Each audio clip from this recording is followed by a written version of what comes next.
in this day and age, narcissists are everywhere, right? I mean, we've got, our relationships, but most of the time they use a lot of text messages to blow up our phone.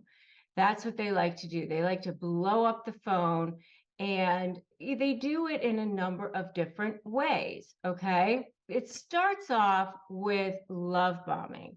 So that's the first type of text message that you're going to see from a narcissist, because that's the way that they start off every type of relationship. Now, this is whether it's a business relationship or a personal relationship. I was in a business relationship with a narcissist.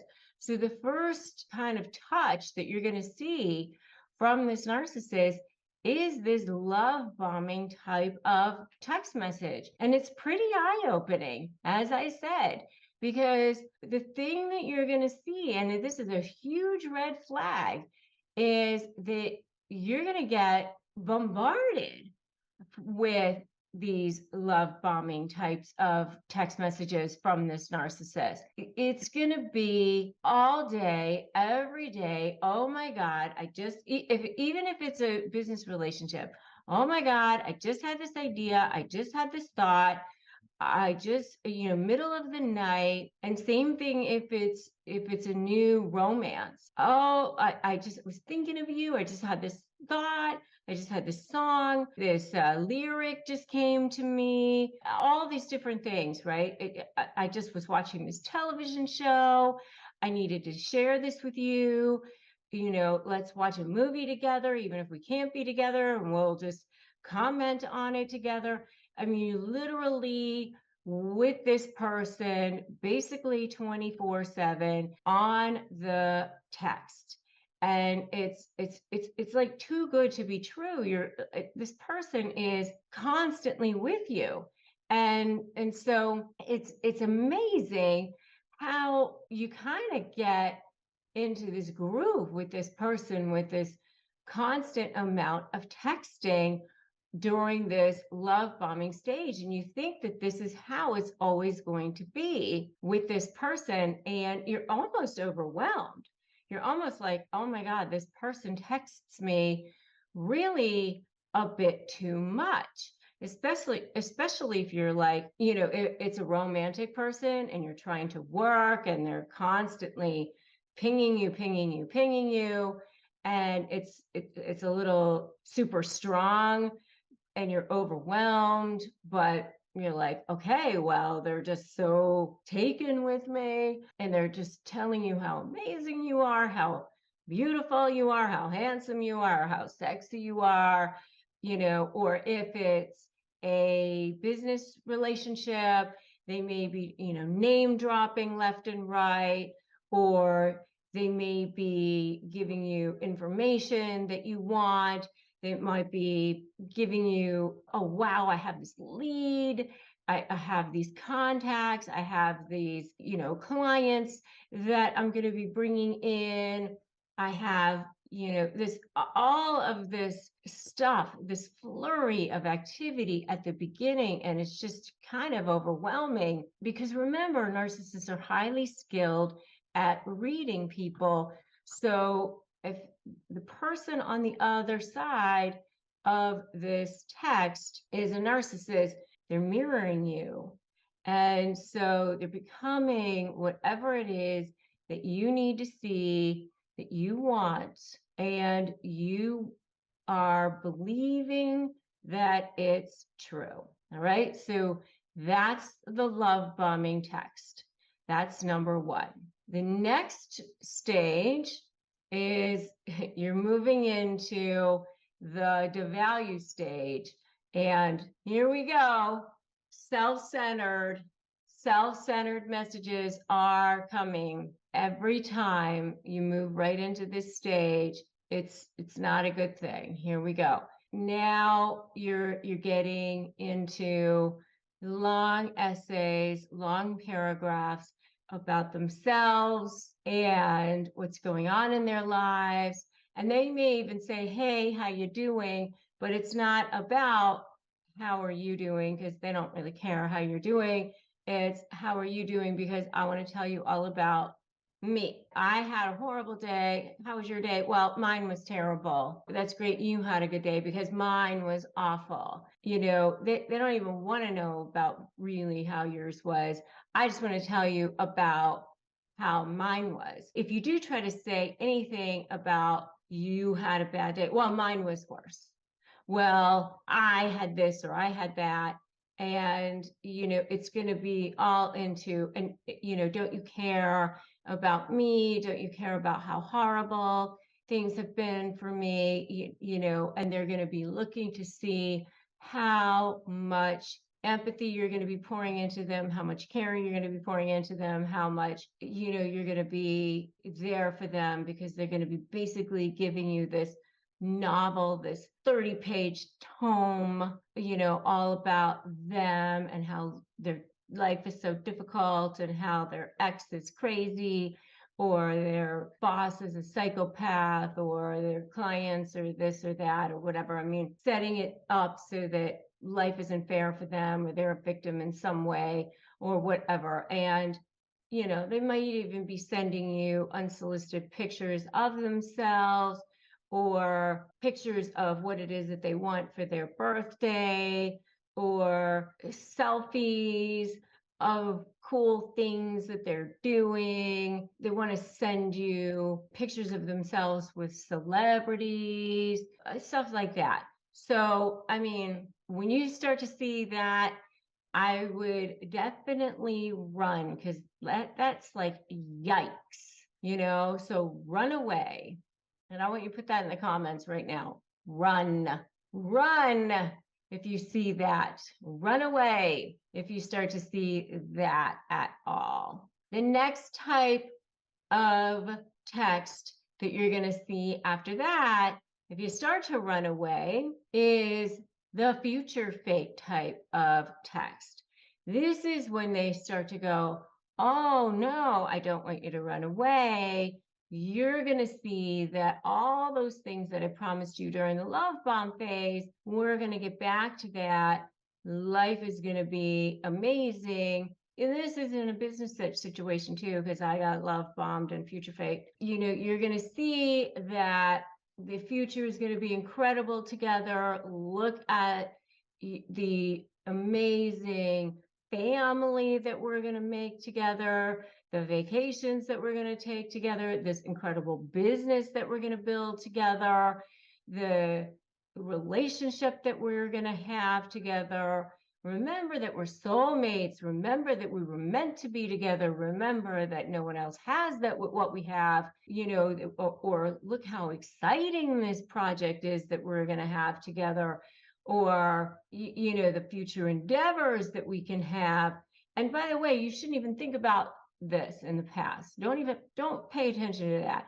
Don't be weary. We've got this. We have this. Sweep it under the rug and let's just move forward and let's talk about the future. And why do you have to be negative? Let's just be positive. That sort of thing. That's what future faking is. All right. So that's the next type of text. And then the next one is ghosting. And this is where you're like, okay, let's get back to that love bomb rhythm that we started off with, where it's all the time and we can be together and we can talk to each other a lot. And then all of a sudden it's, I'm not hearing from you. I don't hear from you ever. Where are you? What are you doing? And then it's, you don't hear from the person. And now the person goes, why are you so needy?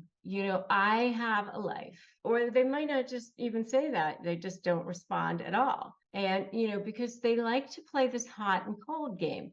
And they like to do that because it gives them a sense of control. It gives them a sense of power. They enjoy manipulating you. They enjoy watching you squirm. They kind of think it's funny sometimes, so they just don't respond to messages at all sometimes. And, they enjoy that kind of power trip thing. And, if you start to see this hot and cold power game, it also messes with your neuronal patterns. and it starts to get you sort of addicted, because that anticipation causes that dopamine to get released in your brain. And so it causes that trauma bond. So you have to be really, really careful about that. And it's really sick. So be careful about that hot and cold game. And just get out of there. As I said, run, Forrest, run. The last type of text, especially if you are dealing with a grandiose narcissist, is that bragging type of text. This is similar to the self-centered messages, but they brag about themselves, and they're not asking about you, by the way. Hey, how you doing? But I just thought I'd let you know that I did this and I accomplished that, and this happened to me at work, and that sort of thing. And it gets old after a while. And after a while, you start to notice, hey, you know what? They never ask about me. I never get to talk about myself. And if I do, it's really just a foray to turn it around and talk about themselves. So, if you find that that's what's been going on, then you might want to reevaluate the relationship and reevaluate if this is something that's for you, because relationships should be a two-way street, and it should be something that feel like you matter in the relationship. And if you don't feel like that, then it's not something that I think is probably the best thing for you. Have you ever met somebody, they started off to be the most charming, charismatic person you've ever met in your life, then they turned out to be your worst nightmare, and then when you go to negotiate with them, they're a living hell? Well, I developed something called the SLAY method of negotiating with narcissists, and it has helped tens of thousands of people in more than 150 countries win, go from feeling drained and defeated to getting the outcomes they want. And the reason why it works is because I spent more than 20 years studying narcissism as a trial attorney, and now I'm here to help you win too, and also take your suffering and turn it into your superpower. Take your pain and turn it into profit, peace, and purpose as a highly specialized, high conflict negotiation coach.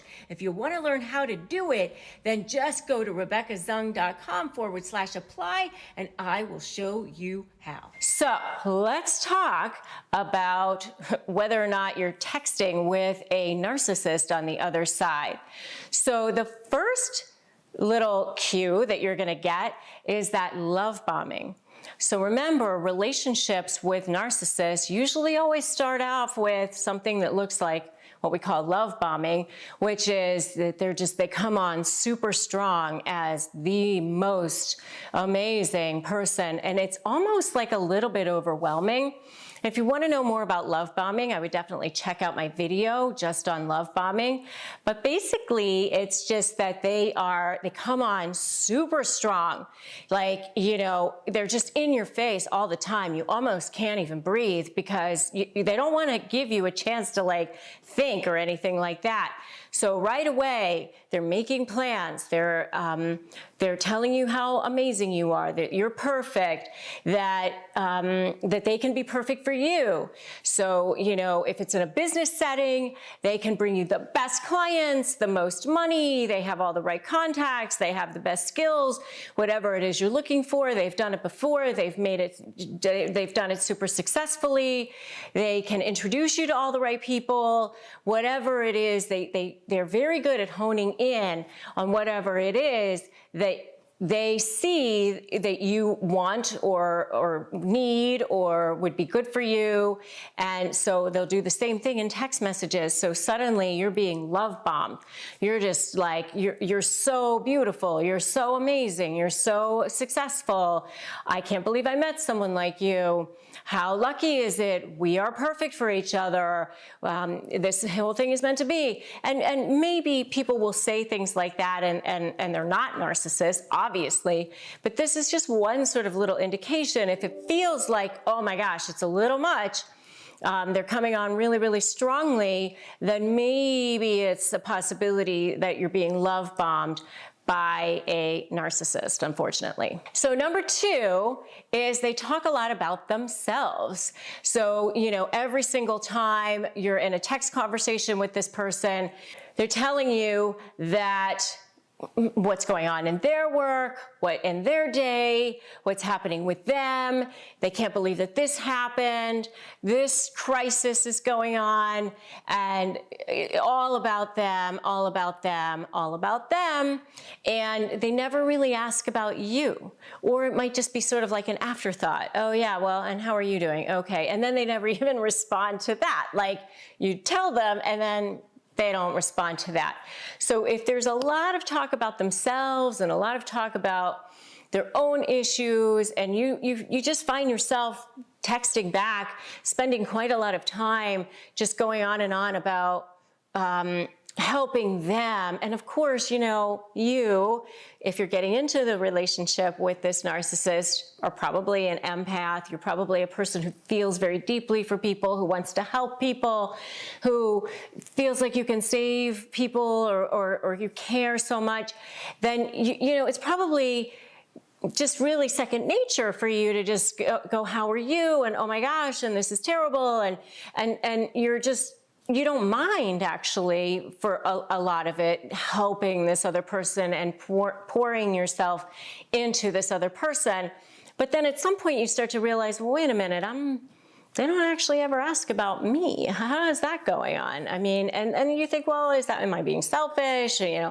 But no, I mean, at some point, the other person should be, how is your day going, or what's going on with you, or something in that text message conversation. So if there's a whole lot of stuff about themselves, then maybe that's an indication that you are texting with a narcissist.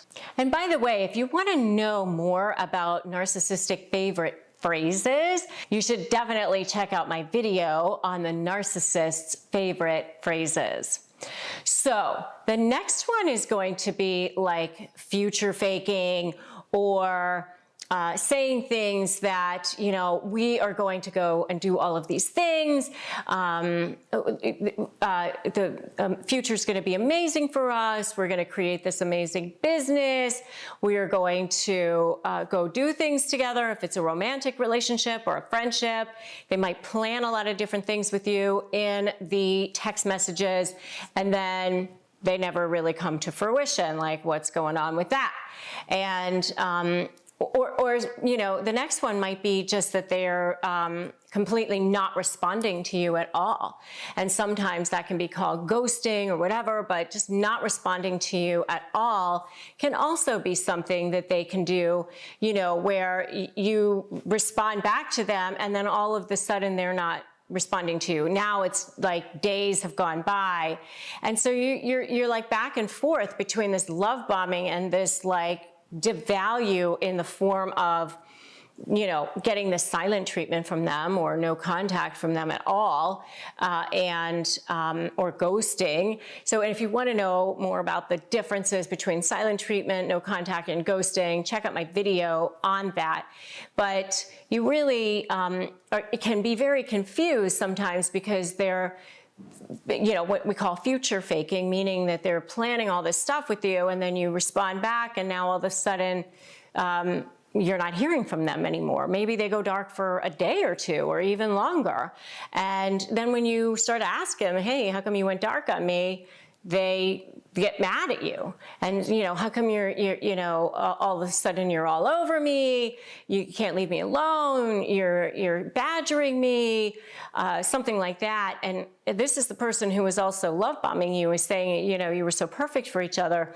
And so it can be very, very confusing. And that's where you start to feel devalued, and your brain is like going back and forth between, happiness and joy and confusion and hurt and pain, constantly back and forth. And that's where you start to develop, trauma and toxic thinking, thinking, like your brain starts feeling very scrambled because of all of this back and forth.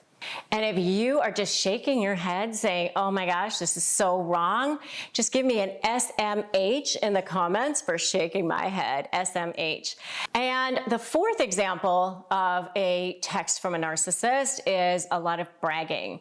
So they do a lot of bragging about their accomplishments, all the things that they're doing, how everybody else is so stupid, how everybody else was inept at work and they were so smart, and how they came up with all this, some innovative thing, or that they, stopped something from happening or saved tons of money for the company, or whatever it is that they have done. They're just in the text messages, just constantly bragging about their own accomplishments and how everybody else is so inept or stupid or something like that. So that can be definitely an indication that you might be dealing with a narcissist.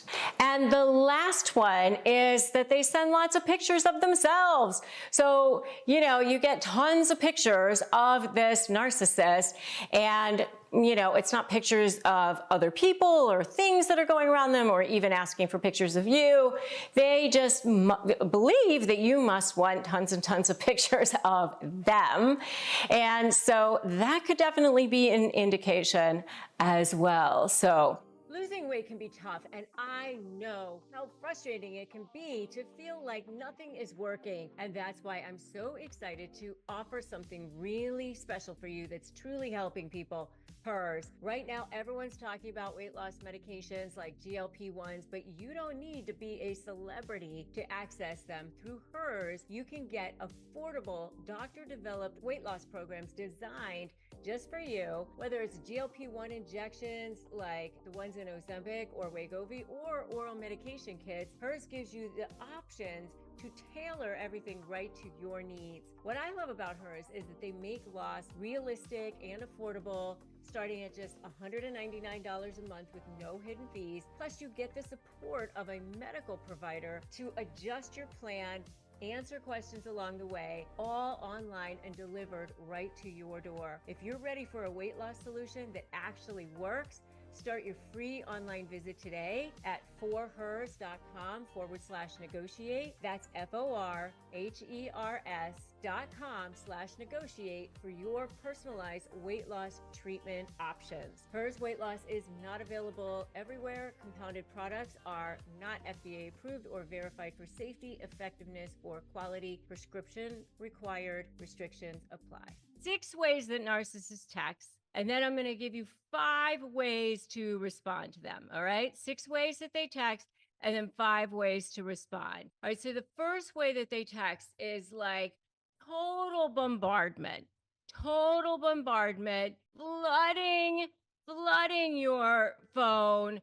They blow up your phone. They do this when they are love bombing you at the beginning, or when you try to block them, or when you try to ghost them, or when you're trying to put boundaries in place, or when you're busy, you're at work. They know for sure you're in a meeting. They know for sure that you're trying to do something. This is when they try to go insane on you and bombard you.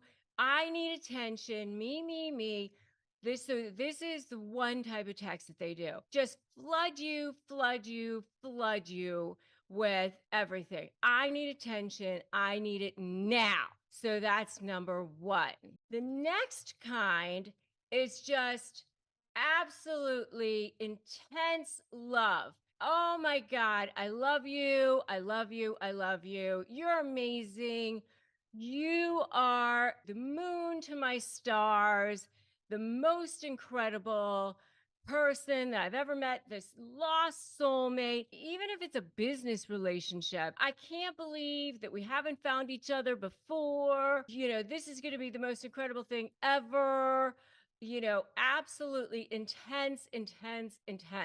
Like you really almost can't even breathe because it's just all the time, but intense proclamations all the time. And like it's blowing up your phone with these, but they're also telling everybody else in the world, and they're riding this high constantly. And they do this at the beginning of the relationship, but also when they're maybe trying to get you back, or when they are trying to future fake you because maybe they did something wrong and they're trying to get you to see how amazing the future is going to be and get you not to be thinking about what they might have done in the past. Let's just think about how amazing the future is going to be, and they're going to be the new version of themselves, and everything's going to be roses and rainbows and unicorns, and you will see. Okay. So that's the second type of text that you might see. The third type of text that you might see are sort of the vague, sort of hidden drama sort of ones that sometimes you will get sort of as a hoover. Maybe you haven't seen them in a while, and something might pop up in your inbox or on your text saying, "Oh, got the test results for my cancer screening. Oh, oops. Was that to you? Oh, sorry, that wasn't meant for you." And then, of course, you're going to go, "What? What's going on? Oh, nothing. Wasn't for you. I'm fine." They want you to be like, "Oh, what's going on?" So that they can paint themselves sort of as this victim. "I know you don't care about me." And sort of like this vague sort of nothing, because they want you to kind of go running after them, scampering after them, and maybe go ask all their friends what's going on with so and so or their family, and create all of that around them. The next kind of text that you will see is this boss controlling kind of a text. You do this, you do that, demanding, right to the point. "Who do you think you are? You are this, you're that." This is the put down kind of text. "You are disgusting. You're this, you're that." This is the I'm in vicious sort of mode, the guilt trip, the gross, vile, disgusting, right to the point, those kinds of texts. You'll see those kind of texts, especially if they're angry, they are in rage mode, they are in devalue mode, you guys are in the final phases of the relationship. That's the next kind of text that you will see. The no nonsense, straight to the point. You don't have to like guess what it is that's going on with them at that point. Straight to the point, angry, rage, demanding, controlling, right to the point kinds of texts. And then the next kind that you will see are like the crisis texts. They are in crisis, they are in drama, something's going on with them. This is not the vague ones of, "Oh, I got my cancer screening" one. This is like, "My life is in crisis. I am in drama. You must come running. You must come now. You must pay attention to me. Something is going on. You must drop everything and come pay attention to me and be part of my crisis right now. Whatever you've got going on is definitely not as important as what I have going on right now." So, they're all, of course, pay attention to me, me. But those are the 6 main types of text that you will see from a narcissist. If you guys have seen any other kinds of text, let me know. And I would love to know what other kinds of texts you guys have seen from narcissists. But what can you do about it? What can you do about it? Number 1, create boundaries. Absolutely, you need to create boundaries. You need to say, this is not okay. Here are my limitations, and here's the way that you are allowed to communicate with me. I always say, one form of communication. And I definitely recommend it be some kind of email, or if you have children, maybe a court approved app or something like that, because you want it to be something where there's a time and date stamp and it can't be altered, because narcissists do that sort of thing, right? And I do have a whole video on 5 tactics to put a narcissist into place, and I highly recommend that you check out that video. The next thing that I recommend that you do is just take a beat, take a minute. You don't need to respond to every single text every single time. Maybe just pick and choose. Do I want to respond to this one? Do I want to respond to that one? Decide. Maybe I will respond to this one. Maybe I don't need to respond to that one. All right. That's number 2. Number 3, definitely do not get into long conversations over text. Remember, every text and every email is a potential trial exhibit. So do not get into long, serious things in text or email. Do not defend yourself. Stop defending yourself. I have a whole video on that. Don't defend yourself. Definitely check that out. The minute you start defending yourself, you're agreeing that there's an issue. Instead, stand in your power. And definitely, number 4, do not get into their games. Don't get sucked in to that emotional thing. Don't allow them to trigger you, because as soon as you do, as soon as they suck you into their games, their gaslighting, that whole thing, then they know that they have you, right? And that gives them narcissistic supply. Potentially, they use whatever your emotional reaction is against you. And then they have something to potentially use against you.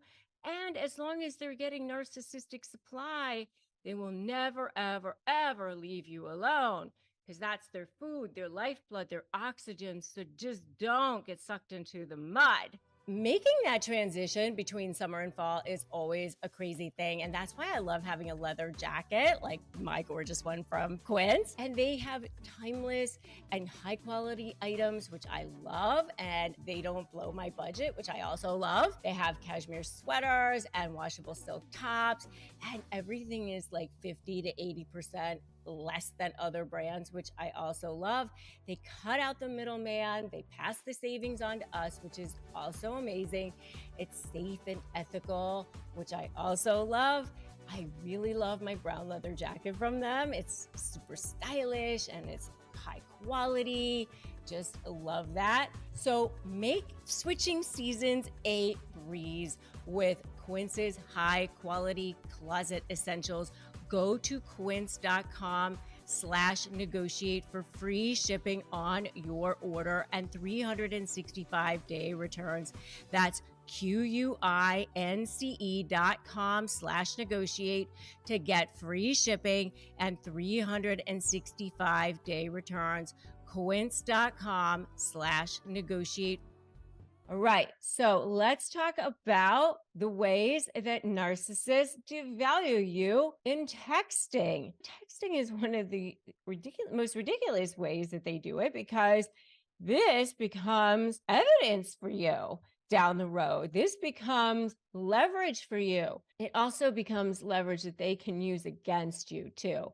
Because remember, every text, every email, anything you put your hand to, whether it's a social media post or whatever, becomes a potential exhibit, whether it's a negotiation or becomes potential leverage back against you too.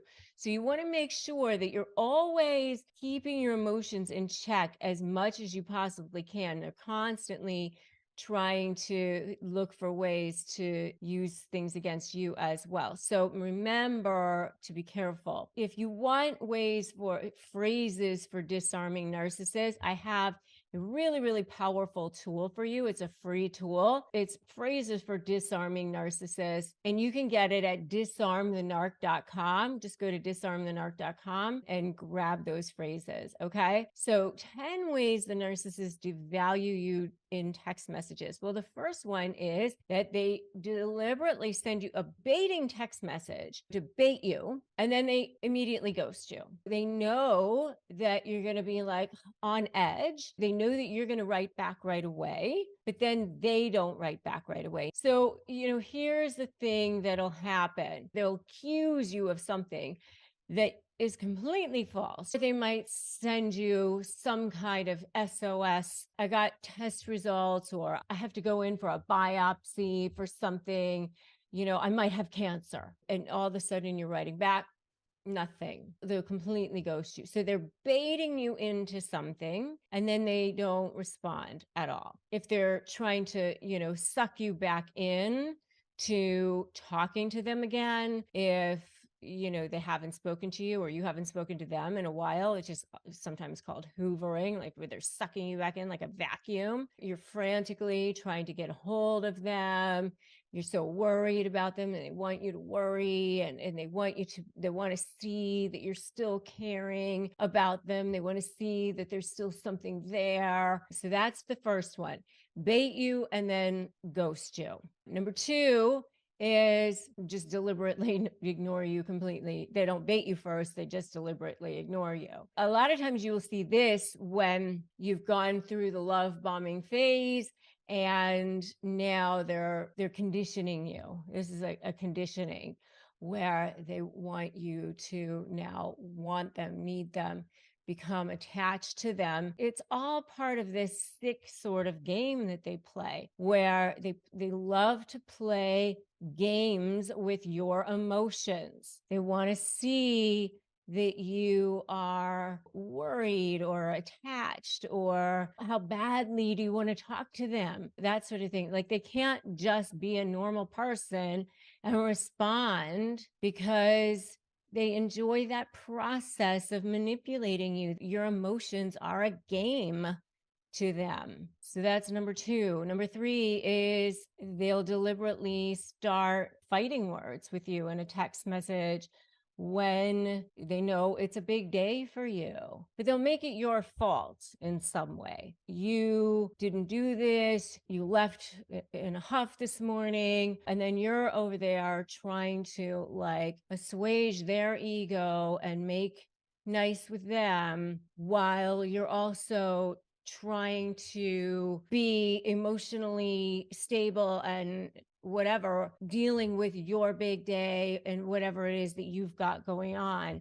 And they're literally over there like, that's it, we're done. If it's a business situation, they do the same thing. They know it's your big day. They know it's something that's going to happen with you. And then they make sure that they sabotage that for you in a text message. So that's number three, deliberately starting a fight when they know it's a big day for you. Number four is deliberately trying to make you jealous, or deliberately trying to triangulate with you. This is something that you often see with business partnerships, or even, romantic relationships as well, where they try to make it seem like they have a better relationship with somebody. They're constantly trying to make you want them more. They think that by doing that you're going to want them more. And I know for me, it makes me feel like I want to repel them more. But for them, they think it makes them appear more like you're going to want them more, or something. Somehow you're going to be jealous, that you're going to be so nervous to lose them or something. But that's what they do. They deliberately try to make you jealous through text messages. Oh, I just spoke to so-and-so, or I just got off the phone with so-and-so. They really are, love me. They're really into me, or they really like me. It's a subtle devalue. It's a subtle way of letting you know that you're lesser. You're lesser than them. It's just a put down. It's a subtle way of letting you know that you're not as good. Number 5 is they deliberately ignore your boundaries. You've set boundaries, you've let them know. This is especially in any kind of a business partnership, or maybe it's during the discard phase where you've kind of said, I don't want to be in this relationship anymore, or you need to respect who I am or what my boundaries are, or whatever it is. And they just say, you know what, whatever. I'm going to just do whatever I want. And I'm going to just speak to you however I want. I'm going to talk to you when I want. Let's say you've said, please don't contact me on weekends. And there they are texting you on weekends. So it's a total way of devaluing you in texts. And what can you do about it? What can you do about any of these things? You can literally subtly just continue to say, this is not okay. These are things that are, deal breakers for me. And you can start to say, you can't speak to me in text anymore. Email is one thing. First of all, I always say have one form of communication, and it should never be text, and it should never be in person. It should always be in email, because email is the least likely to be manipulated.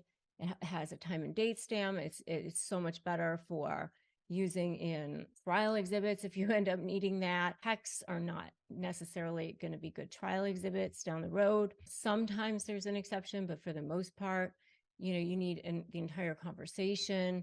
So just let them know we're done with this mode of communication. And I have a lot more, by the way, in my new book, Slay the Bully: How to Negotiate with a Narcissist and Win, which you can pre-order right now at slaythebully.com.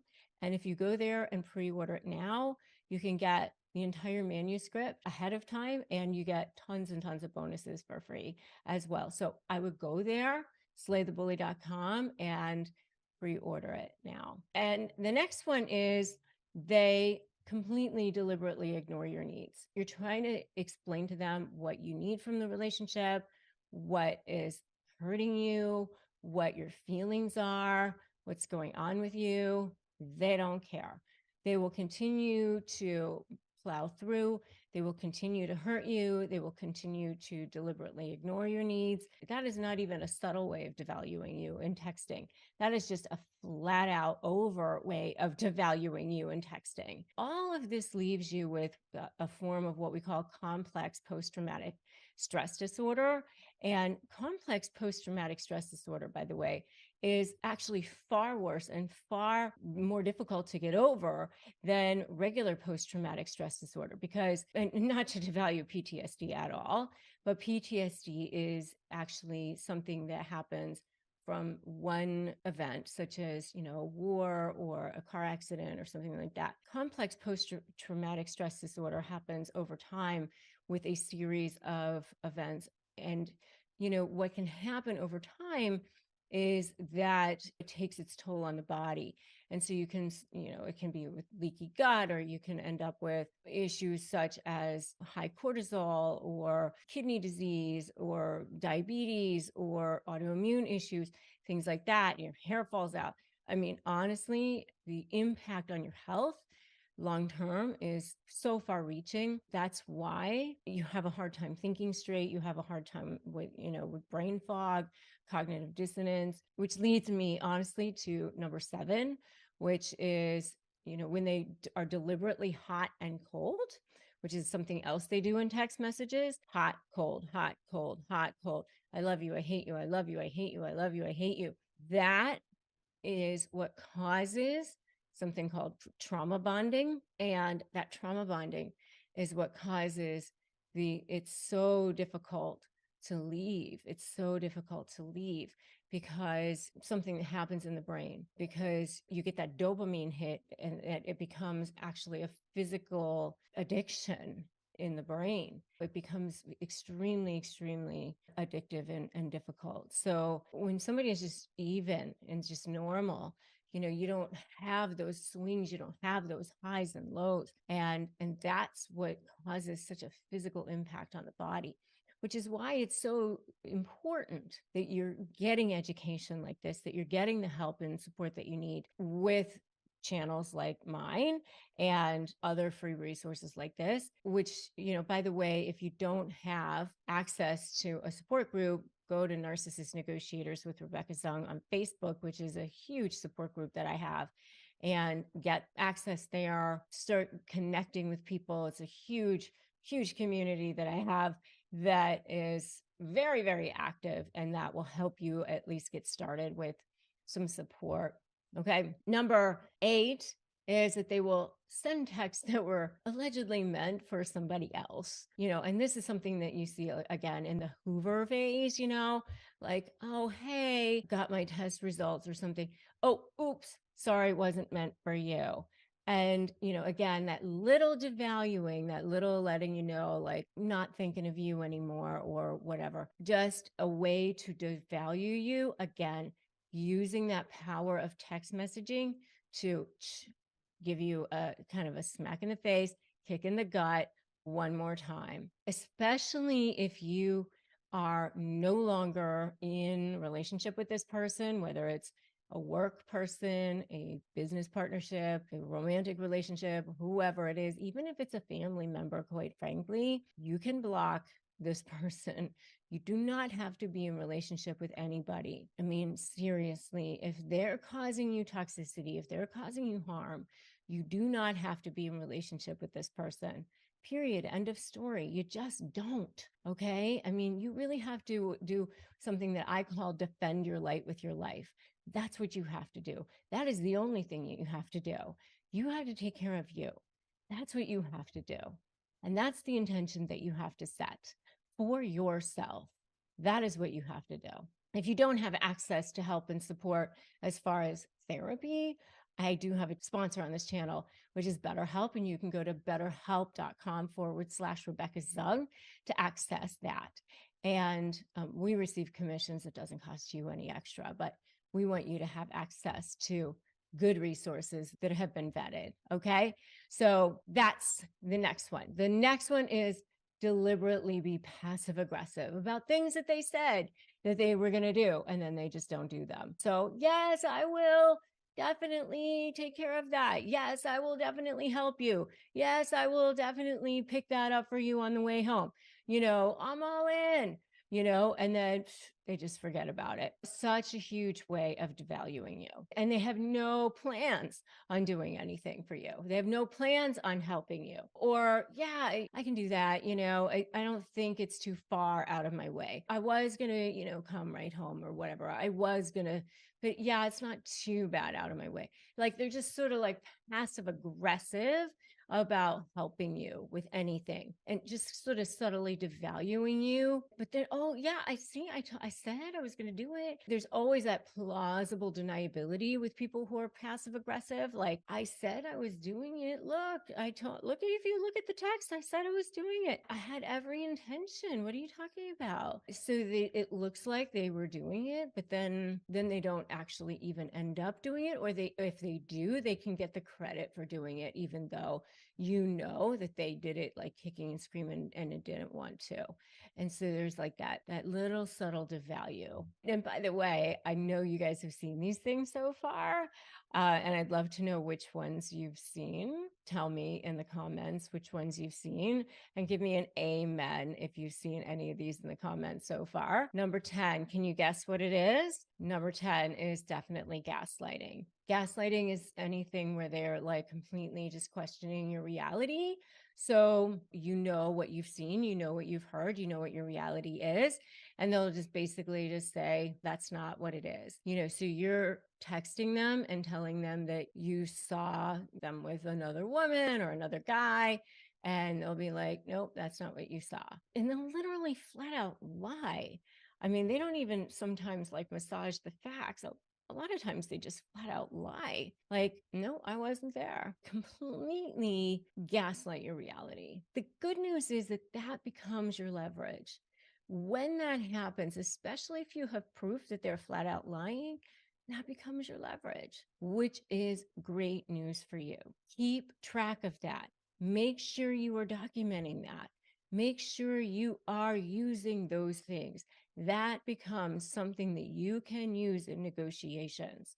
All right. And make sure that you are keeping check of your own emotions. As I said, don't allow them to bait you, because once you do, it's game over. They will definitely use that against you. Narcissist texting games. This is what they try to do to trip you up. I'm going to give you 4 things, but within those 4 things, I'm going to give you all kinds of background as well. So you're going to want to watch all the way till the end here. All right, ready? Number 1, they flood you, especially in the beginning. But this is not, they'll do this also when they think that you're kind of pulling back. They'll do this, whenever they need to. Narcissists will play these games with you to try to trip you up, to try to scheme you. They play this as part of the whole manipulation ship you're involved with here with them. So this is one of their little texting games. They flood you with texts telling you how much they adore you, how much they love you, even if it's a business relationship too, by the way, because I was in a business relationship with a narcissist. But then mysteriously, they have no time to actually speak to you on the phone. They don't have time to see you either. But that phone, it's like pasted to their side. It's glued to them at all times. But they text you all the time and constantly flood you, but they don't have time to see you and they don't have time to speak to you on the phone. They hate talking to you on the phone, but they text you constantly. It's a really weird thing with them. It's just like they want that distance. It's like an intimacy thing with them. They like the texting thing, and they kind of want to know that you're on the other end of that text, but they don't want to make time to actually speak to you or see you, especially when it's their time, during the day when they're working or when they believe that it should be their time. They really don't want to make time to see you or speak to you, but they will flood you with texts, but they don't want to make time to actually see you or speak to you. So it's like a game that they play. It's part of that withhold thing. It's like that withhold thing. It's that control thing. That's number 1. They flood you with texts to tell you how much they adore you or how much they miss you or whatever, but they don't actually want to make time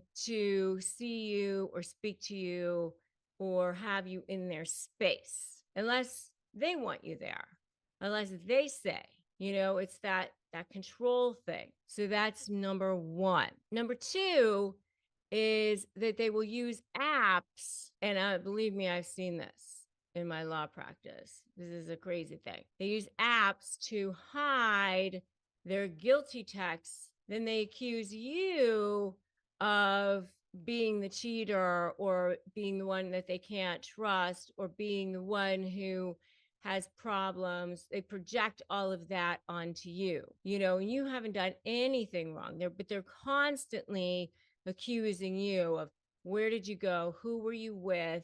What are you doing? But they're the ones that are hiding their guilty behavior within other apps or other things that they're doing. And believe me, there are all kinds of ways to hide information within the phone. You can text people and, have the text disappear. You can have the text disappear right away. And you can actually be texting from apps that you didn't even know you could text from, not just through direct messaging, through Instagram, through Facebook or whatever. There are a lot of different apps out there that provide the service of instant messaging besides those.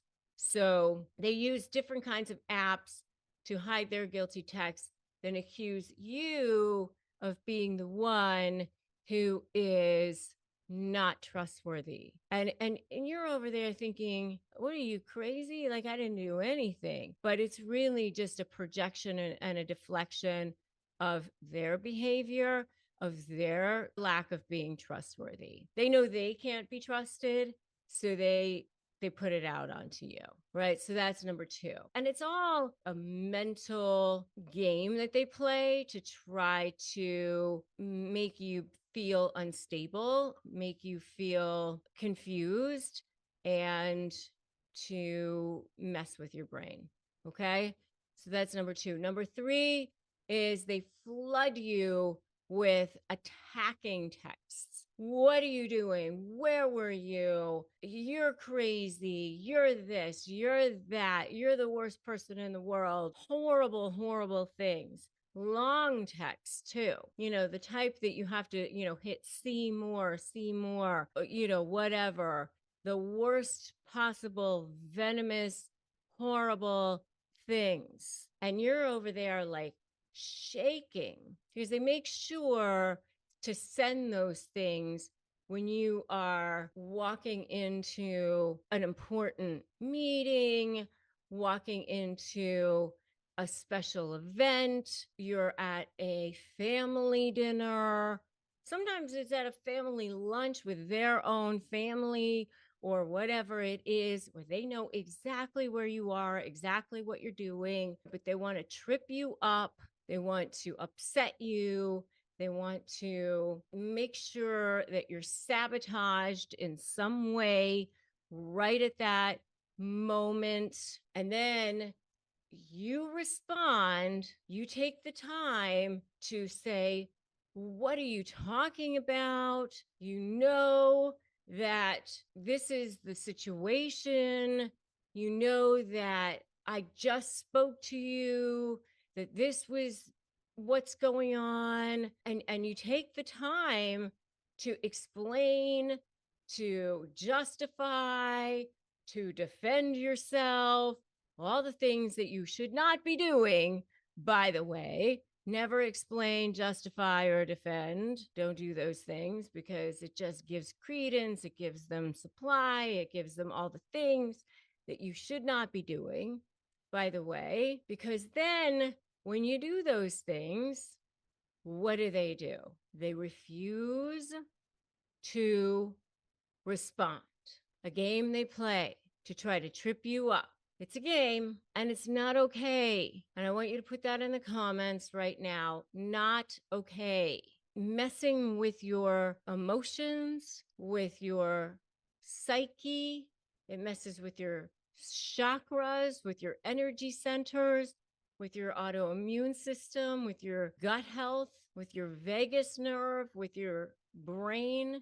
It causes you chronic post-traumatic stress disorder. Seriously, it is so not okay. You end up with irritable bowel syndrome, and they do. They choose those opportune moments to trip you up right then and there. The last thing they will do is they will send pictures of themselves in places or with people to throw you off their scent, to throw you off their trail when they're not with those people or actually in those places. So, they know that they're not actually there or whatever. And they'll do this because, they're actually somewhere else or with other people, because again, they're not trustworthy. They're the liars. They're the manipulators, right? And closely related to this, by the way, this is not a texting game, but this is another little game they play is they leave their phone somewhere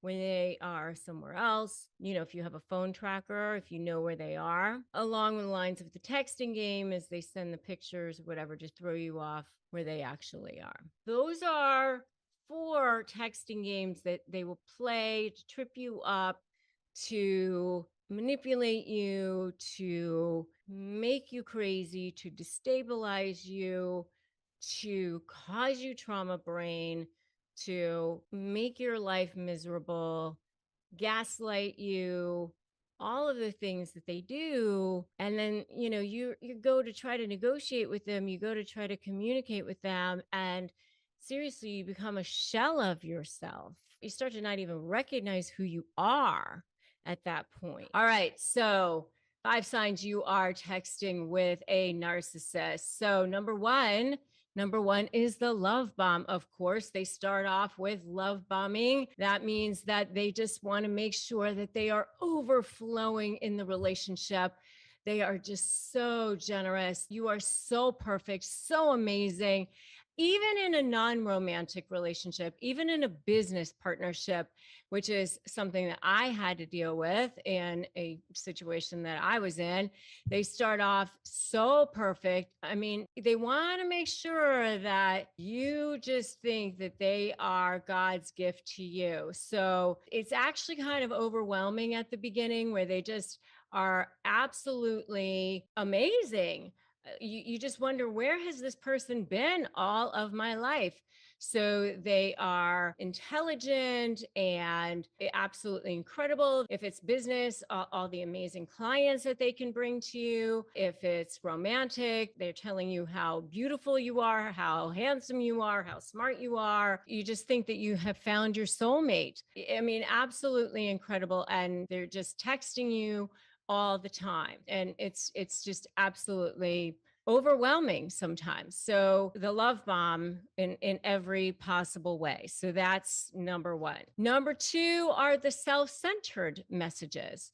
So this is a red flag as well, because now you're starting to get messages from this person where they're just talking about a lot of what's going on in their life, but maybe not asking you so much about what's going on in yours. They're telling you all about maybe what's happening in their work situation and their family situation. Maybe it's a whole lot of fire alarms going on in their life, a lot of things happening. It's very engaging, a lot of things happening. They want a lot of input from you. Maybe they need you a lot. And maybe, you're an empathic person, so you want to help them and you feel like you're needed and you're engaged. And so a lot of that is going on as well. And so you are finding yourself suddenly drawn into their lives through this text conversation. Maybe they're even starting to send you unsolicited pictures of them and pictures of their family. A lot of that is happening also. And by the way, if you want to know more about how to respond to narcissists' texts, I do have a whole video on that as well, and you can definitely check that out. All right, so that's number two. Number three is future faking. So one of the things that narcissists love to do is future fake. So you will start to get a lot of messages on what your life is going to look like. Narcissists love to talk about the future, what your life is going to look like in the future, and how incredible the future is going to be. If it's a romantic situation, they do want to move very, very quickly to the next phase. So it's going to be, you're getting married quickly, you're moving in together very quickly. If it's a business relationship, you're going to be partners very quickly. They want to move to the next phase as quickly as possible. So the future fake is going to be happening very quickly. They want to elope, they want to get married, they want to get to the next business, sign that contract. Let's move, let's move, let's move. Hey, your soulmates, why wait, right? So next thing, next project, let's move. Future fake, it's all perfect. Let's do this. So that's number three. Number four is ghosting. Now, all of the sudden, narcissists do like to do this hot and cold thing. So now all of a sudden, they're not responding to your text messages. Now all of a sudden, it's, where did they go? And this is how they start to test their supply. They want to condition you. They're starting to see, how are you going to respond if they don't respond right away? This hot and cold sort of thing is sort of a way to see if you are going to stick around. And now they're saying, oh, you're so clingy or whatever, and I was busy, and what are you going to do about it? And if you stick around and you let it go, well, then, now you're a good form of supply for them. They want you to swoon. They want you to go after them. They want you to need them. They want you to go, oh, where were you? It's pretty sickening. It's a way to start conditioning you. Okay. So, you don't need it. You need to say goodbye to them right at that moment. So I want you to put right now in the comments, say goodbye, say goodbye. Put that in the comments right now, say goodbye. The last one, and this is, huge red flag, number 5, huge red flag is the bragging. They'll start bragging about themselves. They'll start to go, oh, and I did this and I did that, and look how great I am. And similar to the self-centered messages, they're going to start to tell you how great they are. They're not going to be asking so many questions about you, but they're going to be starting to tell you how great they are. It's definitely a sign that there's a narcissist on the other end of that phone. At that point, you really want to start to reevaluate. And I know what happens is like you start to, start attaching yourself to like, but there's all these other good things going on. And I have a friend who says, like, you start to turn those red flags pink, right? You start to look at the things that you want to look at and not at the things that you necessarily should be looking at. So don't do that. All right. So let's talk about some narcissists' favorite text. So I'm going to go through different phases of the relationship and go through just a few. I almost feel like could be part 1 of like 10 different videos, honestly, because there are so many. So, like during the love bombing phase, this is where you're going to see them like come on like super strong.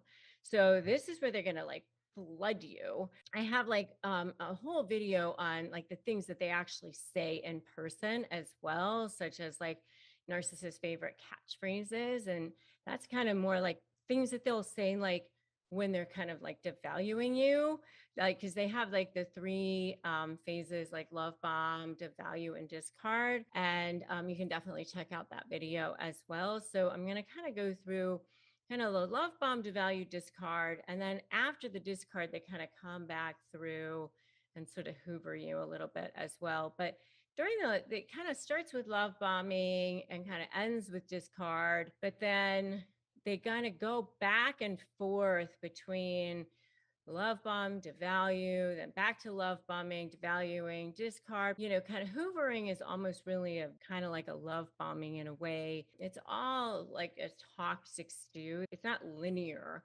They don't go love bomb, devalue, discard. They kind of go back and forth between the phases, which is part of what causes the trauma brain and destabilizes you. It's really, really important to understand that, because that's why it's very, very difficult to negotiate with them a lot of times, because your brain is like so scrambled sometimes. So in the beginning, when they're first starting to want to gain control over you, they want to come on super strong. So they just are very, very charismatic and they just flood you all the time. So you're going to get these text messages that'll be like, you're beautiful, you're gorgeous, you're amazing, you're so smart, and it's not just male to female, it's female to male as well. You're perfect for me. I mean, I dealt with it in a business situation. So, the emails that I would get too were, this is the most incredible partnership.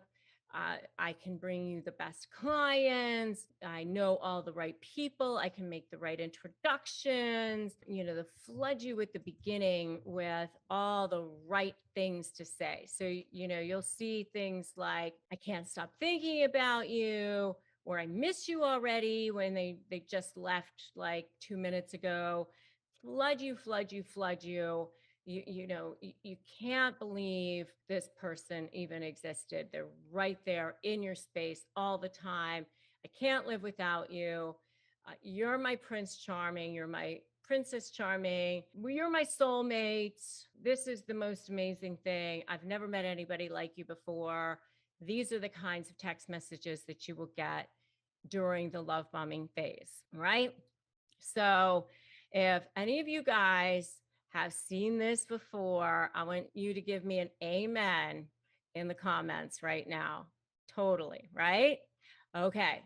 So now you move into devaluation. You're like, okay, I'm in.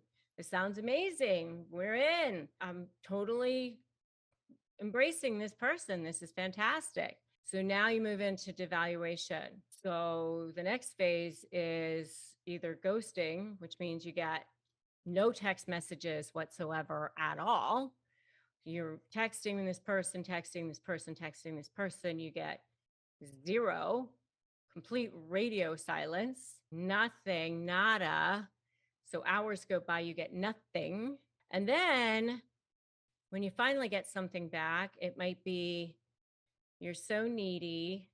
Why are you stalking me? How come you're texting me so much? I was working. Why are you questioning me? All of a sudden, you're the crazy one for expecting them to be how they have been. So now you're like very, very confused, right? Because they were the one that set this up, set up these parameters of, I can't stop thinking about you. I miss you. You're my soulmate. I miss you already when they just left 2 minutes ago.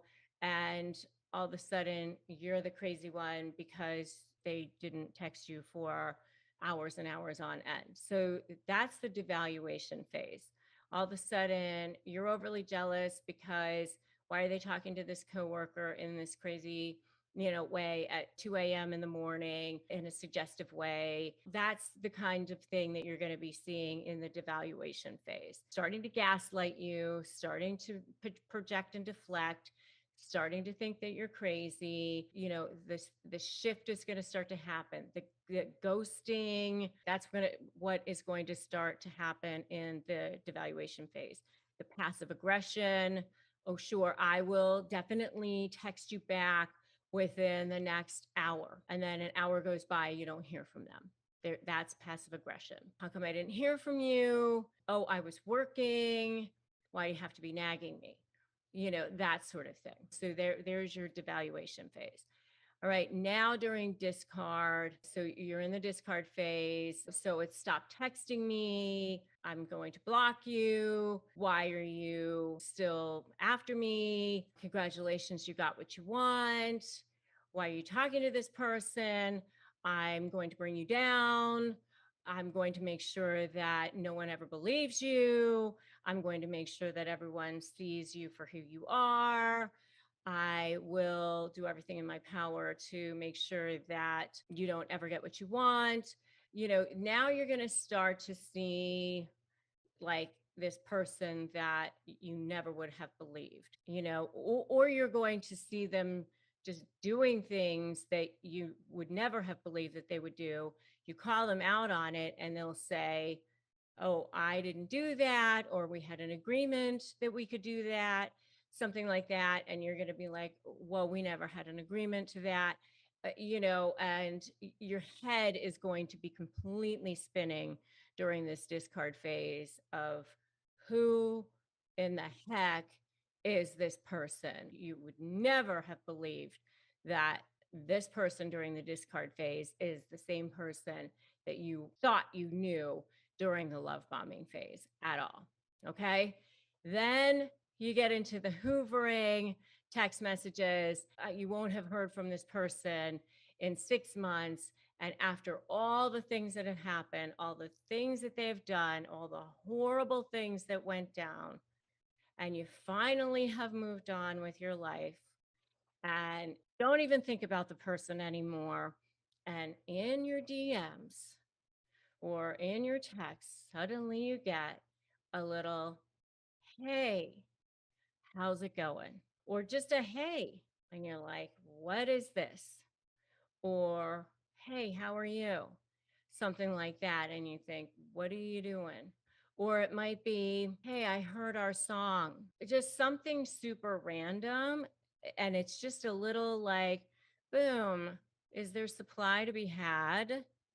Something like it really is what is going on there. They want to know if there's some supply that they, do I still have power over you? Is there some way that I can still get you to come back to, can I still reel you in some way? So those are the kinds of text messages that you will be getting from narcissists. And I really feel like it's like a very thin slice. Honestly, I honestly feel like I could do parts 2 through 10 here. So today we're diving into a fascinating topic. Many people don't even recognize this as a red flag. Weird phone calling habits of a narcissist.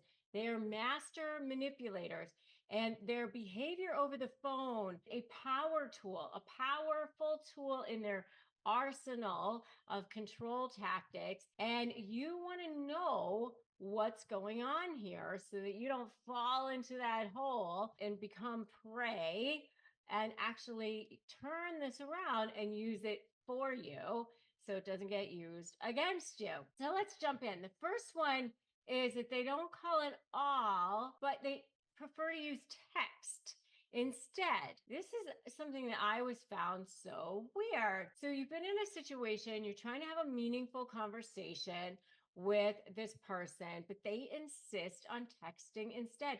Even in like emergency situations, crazy situations, you're having a conversation with them, but they insist on avoiding the phone call. They opt for text instead. You're like, come on, let's jump on the phone. It's like so arduous. It's very painful to try to type out all this stuff, right?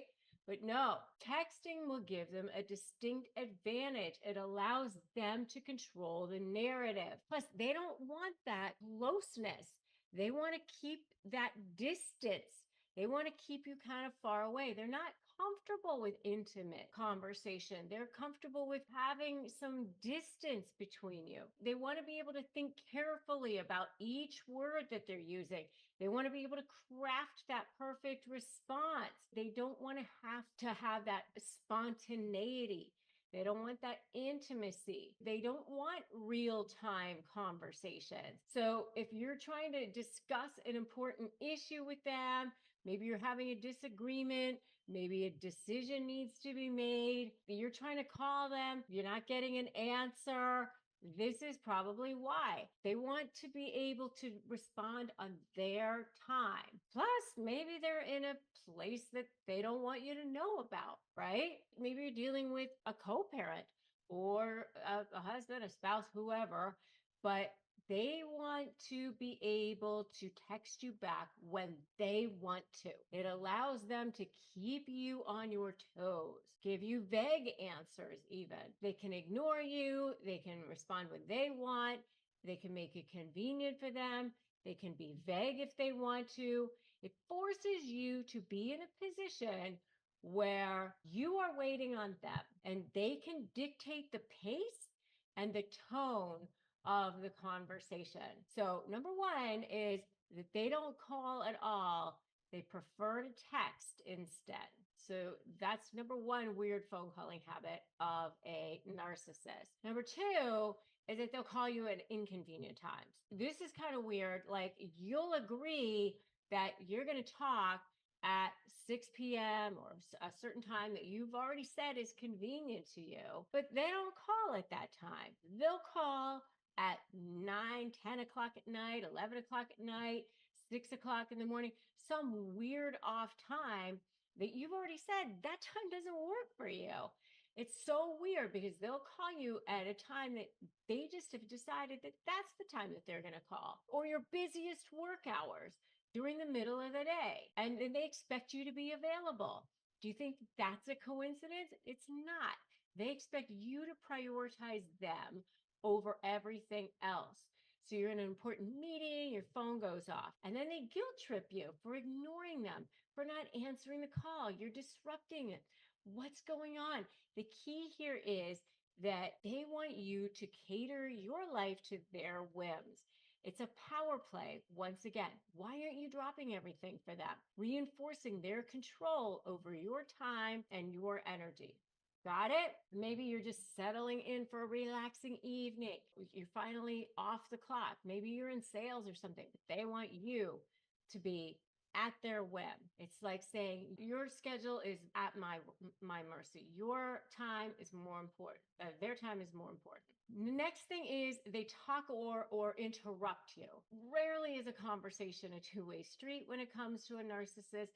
They make it clear they're not interested in hearing what you have to say, but they're constantly going to say that you're the one who's interrupting them. They don't really care about how you feel, what it is that you're saying. Then they're going to say, that's not what happened. You're overreacting.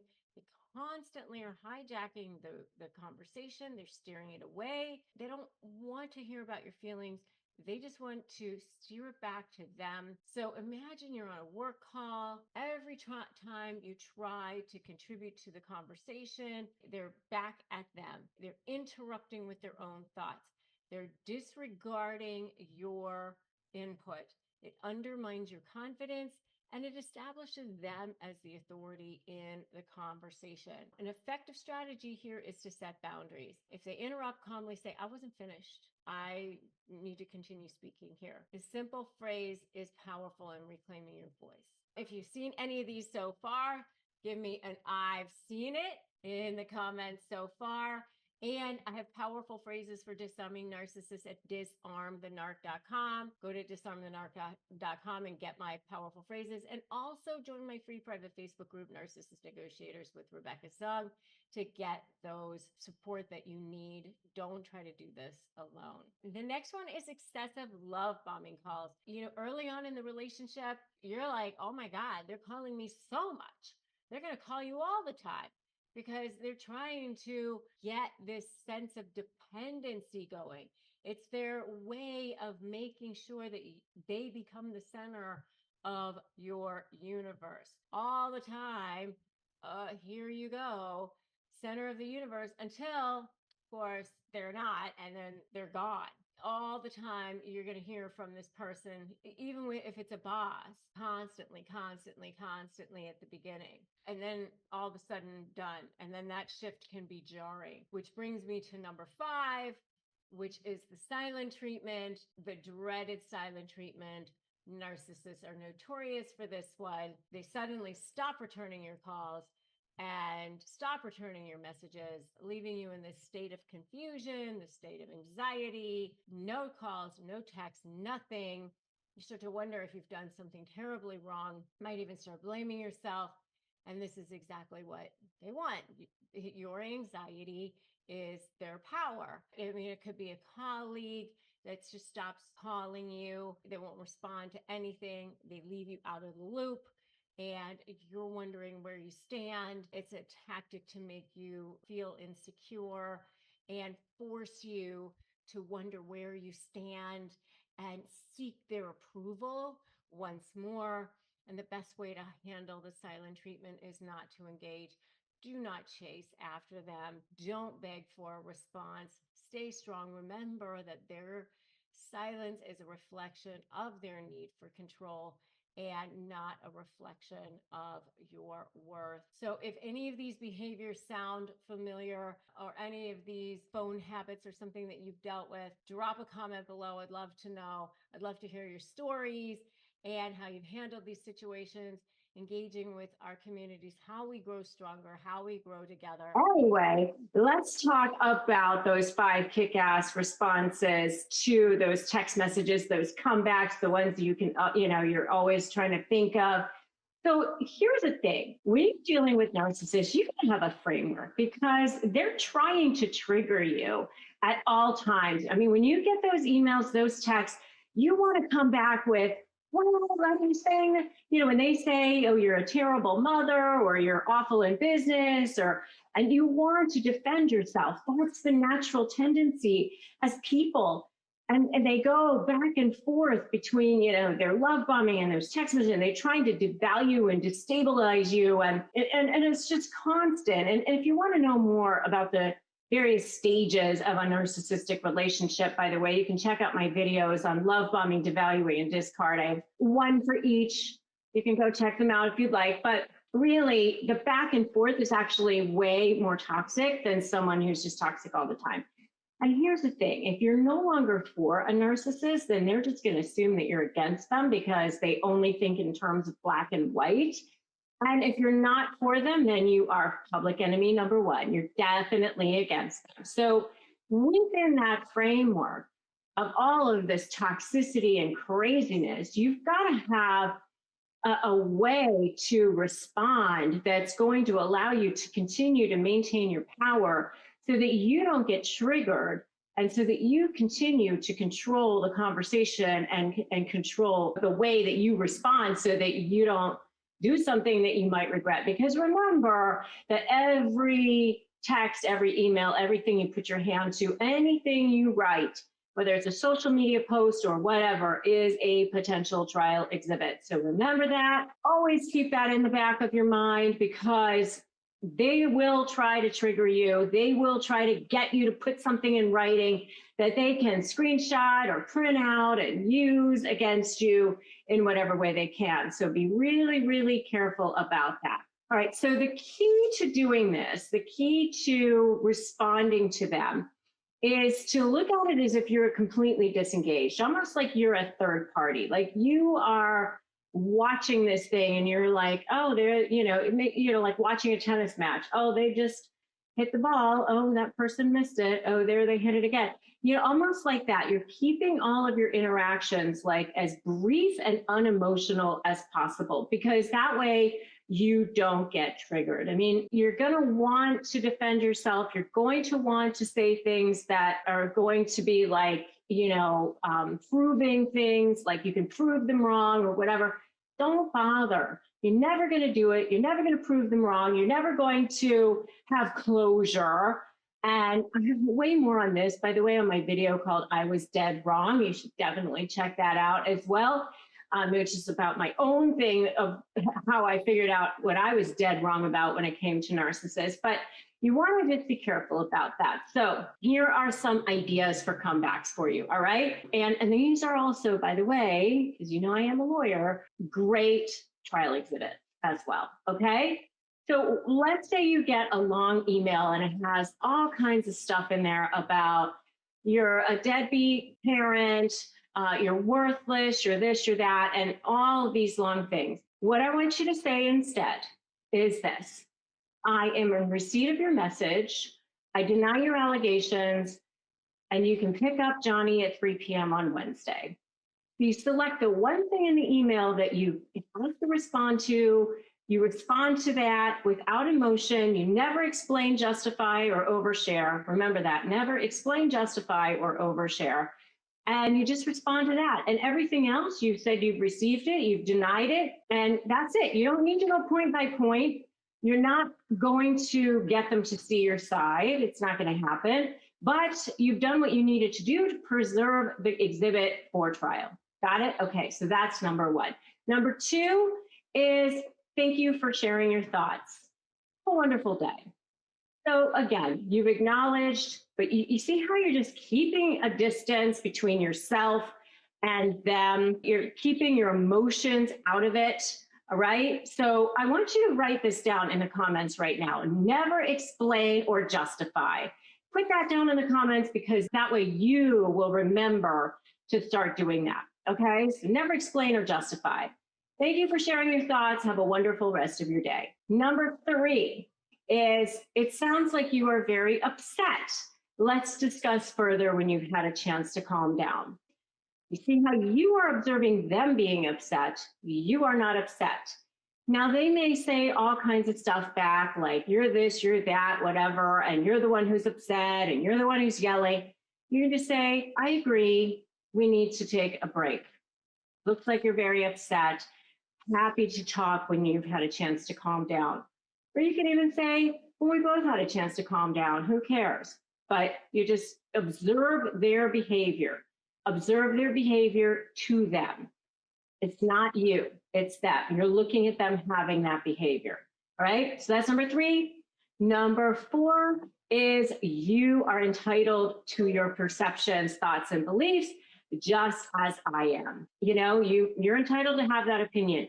One of the things I love to say is I agree with you, but you can say it like you're not even really ending up agreeing with anything. You can say, I agree that's your perception.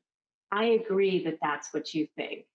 You see, like they hear you say, I agree, but you haven't agreed with anything. You've just said you're entitled to your perceptions.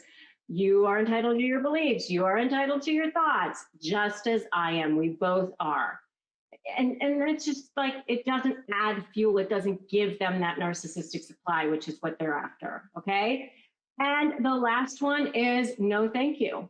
I mean, you don't even have to say anything more than that, but thank you for whatever it is that you're saying or offering or doing. And you could just say, no, thank you. I'm not engaging with you. So all of these are ways that you can keep your emotions out of it. You stay not triggered.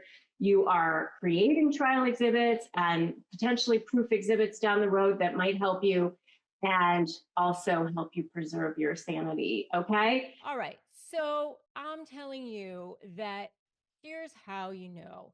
First of all, what do they do when they start off the relationship with you? They don't start off with their lies. They don't start off with devaluing you, right? They start off with the charming self, with the good self, with the charismatic self. They put their best face forward, right? That's how you know. That's the very first thing that you know. They know how to show the good side of themselves. That's the very first thing. And because you have to understand the essence of their true nature, which is that they have this false self and then they have their true self. They've got this small little thing that's inside of them, and then they've got the kind of like the representative that shows up. Something that happened in their childhood is that they split almost into two selves. The small little self that they're trying to hide behind is the one that knows what's going on. The one that is parading around in the world is the only one that they want you to see. And yeah, there is like this brain thing that's going on with them in their limbic brain that kind of causes trauma that happened to them as a child, causes damage to the emotional center of their brain. And when they go into their emotional rages, it can shut down the neocortex part of the brain.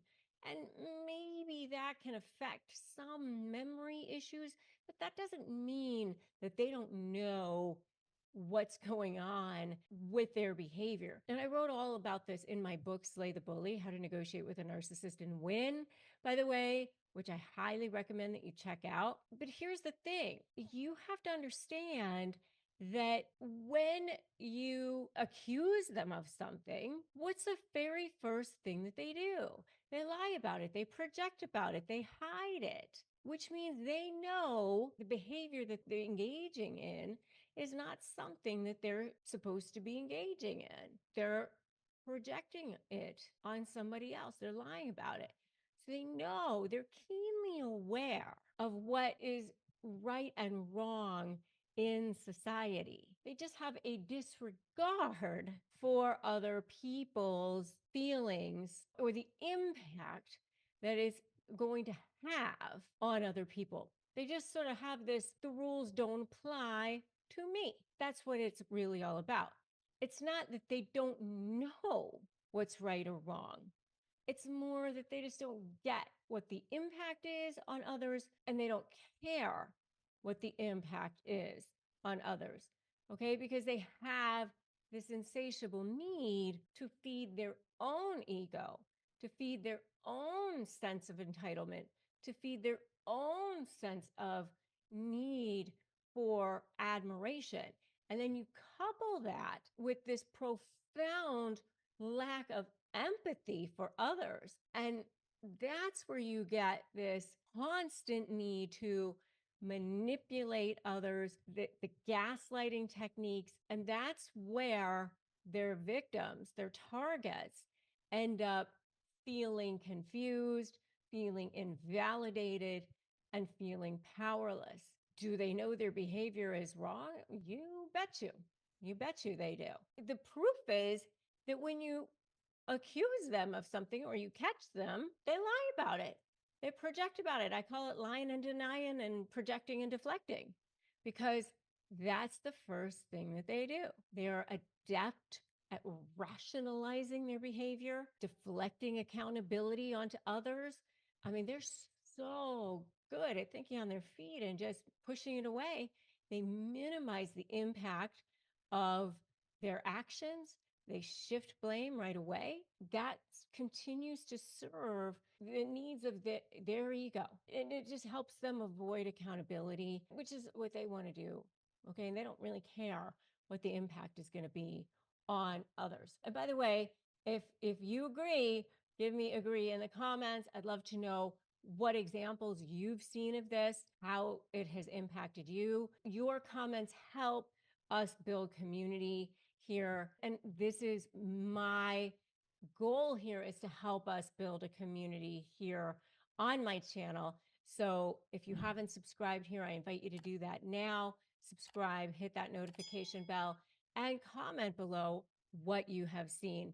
And if you are dealing with this, make sure you join my free private Facebook group, Narcissist Negotiators with Rebecca Zung. What can you do if you're faced with this, right? It starts with reclaiming your own power and setting those firm boundaries and putting that invisible bubble down around you and refusing to tolerate their toxic behavior by asserting your own needs and saying, hey, I'm not tolerating this behavior. I always say step 1, don't run. Step 2, make a U-turn. Step 3, break free. And that very first step that you can take is by saying, I am demanding respect for myself.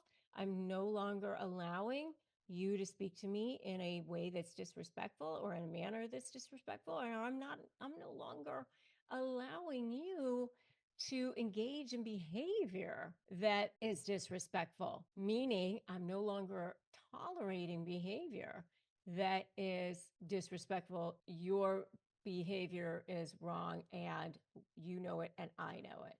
Calling them out on it.